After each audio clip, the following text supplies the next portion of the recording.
আসসালামু আলাইকুম এভরিওয়ান, কেমন আছেন সবাই? আশা করি যে যেখানে আছেন ভালো আছেন, সুস্থ আছেন। আজকে একটি বেবি নকশি কাঁথার ডিজাইন শেয়ার করব। এর জন্য প্রথম পর্যায়ে আমি কাঁথাটিকে 4 ভাঁজ করে মাঝের অংশটুকু নির্ণয় করে নিয়েছি। এবার মাঝখান থেকে আমাদের কিছু লাইন ড্র করে নিতে হবে। ডাবল লাইন দিয়ে বক্স তৈরি করে নিতে হবে। আর আরেকভাবে আমি মার্কিংগুলো করে নিচ্ছি 4 ইঞ্চিতে এবং 4.5 ইঞ্চিতে। ঠিক সেখান থেকে আমি ডাবল লাইন করে নিয়ে এরপরে একটি ফ্রেমের সাহায্যে আমি অর্ধবৃত্ত করে নিচ্ছি। এই ধরনের ফ্রেম যারা সেলাই করে তাদের বাসায় অ্যাভেলেবেল থাকার কথা। যদি না থাকে সেক্ষেত্রে আপনারা কম্পাস ব্যবহার করতে পারেন, অথবা যে কোনো বাটি কিংবা ঢাকনার সাহায্যে এই গোলটি কমপ্লিট করে নিতে পারেন। আমার হাতের কাছে এই ফ্রেমটি ছিল বিধায় আমি এটি দিয়েই কাজ চালিয়ে নিলাম। ডাবল লাইন করে নিতে হবে, যেহেতু বক্সটিও আমরা ডাবল লাইন করেছি সেহেতু আমাদের এই বৃত্তগুলো ডাবল লাইন করে নিতে হবে। তো আজকের এই ডিজাইনটি খুবই ইউনিক একটি ডিজাইন। আমি আশা করি আপনাদের সকলের কাছে আজকের এই ডিজাইনটি ভালো লাগবে।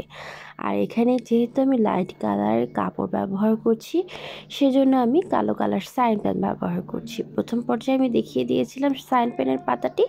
এটি হচ্ছে ওয়াশেবল, অর্থাৎ পানি ইউজ করলে কিন্তু এই কালিটি উঠে যাবে। আর পানি ইউজ করার আগ পর্যন্ত কিন্তু থেকে যাবে। আপনারা সেলাই করার পরে একবারে ওয়াশ করলে এই কালিটি উঠলে সেক্ষেত্রে ভালোভাবে আপনাদের ডিজাইনটি ফুটে উঠে আসবে।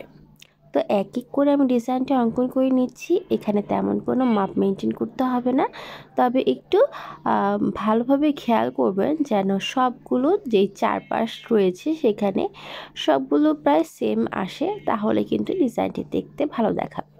আমি সিমিলারলি করে নেওয়ার চেষ্টা করছি।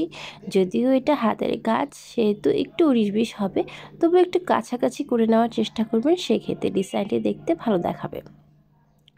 এক এক করে করে নিচ্ছি। এটি একটি অর্ডারের কাজ ছিল, যার কারণে আর্ট করেই ডেলিভারি দিয়ে দিয়েছি। তবে কখনো সেলাই করা হলে আপনাদের সাথে অবশ্যই শেয়ার করব। যেহেতু ইয়েলো কালার কাঁথা সেহেতু যে কোনো ধরনের ডার্ক কালার সুতা দিয়ে আপনারা এই কাজটি কমপ্লিট করতে পারেন। লাল কালার, নীল কালার, পার্পল কালার কিংবা আপনারা চাইলে কিন্তু অরেঞ্জ কালার দিয়েও এই কাজটি করে নিতে পারেন। যে কোনো কালারই হলুদ কালারে ফুটবে, তবে একটু খেয়াল রাখবেন যেন লাইট কালার হয়, সেক্ষেত্রে ডার্ক কালার হয়, সেক্ষেত্রে কিন্তু ভালো দেখাবে। লাইট কালারগুলো খুব একটা ফুটবে না। তো আপনাদের সাথে কথা বলতে বলতে কিন্তু অনেকগুলো কাজই কমপ্লিট করে নিয়েছি। ভেতর থেকে একটি ফুল অঙ্কন করে নিচ্ছি, আর মাঝখানে আমি ডিটেলসগুলোও অ্যাড করে নিচ্ছি, তাহলে কিন্তু আজকের আমাদের এই ডিজাইনটি কমপ্লিট হয়ে যাবে। আশা করি আজকে এই ডিজাইনটি আপনাদের সকলের কাছে ভালো লেগেছে। ভালো লাগলে অবশ্যই লাইক, কমেন্ট এবং শেয়ার করে দিবেন। আর বন্ধুদের সাথে শেয়ার করতে কিন্তু ভুলবেন না। যারা সাবস্ক্রাইব করেছেন তাদের সকলকে জানাচ্ছি অসংখ্য ধন্যবাদ। যারা করেননি ঝটপট করে করে নিয়ে পাশে থাকা বেল আইকনটি ক্লিক করে নেবেন, যেন সকল ধরনের আপডেট আপনারা খুব সহজে পেয়ে যান। তাহলে আজকে এখানেই বিদায় নিচ্ছি। দেখা হবে নতুন কোনো পর্বে। সে পর্যন্ত সবাই ভালো থাকবেন, সুস্থ থাকবেন, সবাই সবার জন্য দোয়া করবেন। আল্লাহ হাফেজ।